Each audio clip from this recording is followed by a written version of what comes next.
Well, this is the finished painting. You'll have to excuse the lack of common chatter. Concentrate on this one a little bit.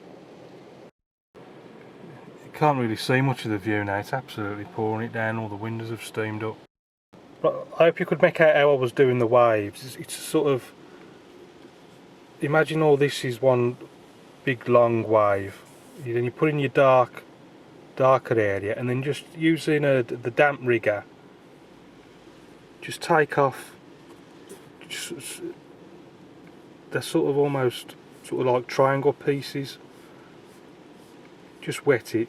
Wet the darker paint. Take it off with the tissue, and you're left with the sort of surf effect.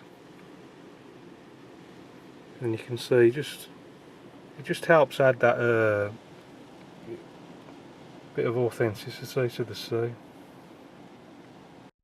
And then just reflecting some of the light in the ground from the sky just helps bring it to life a little.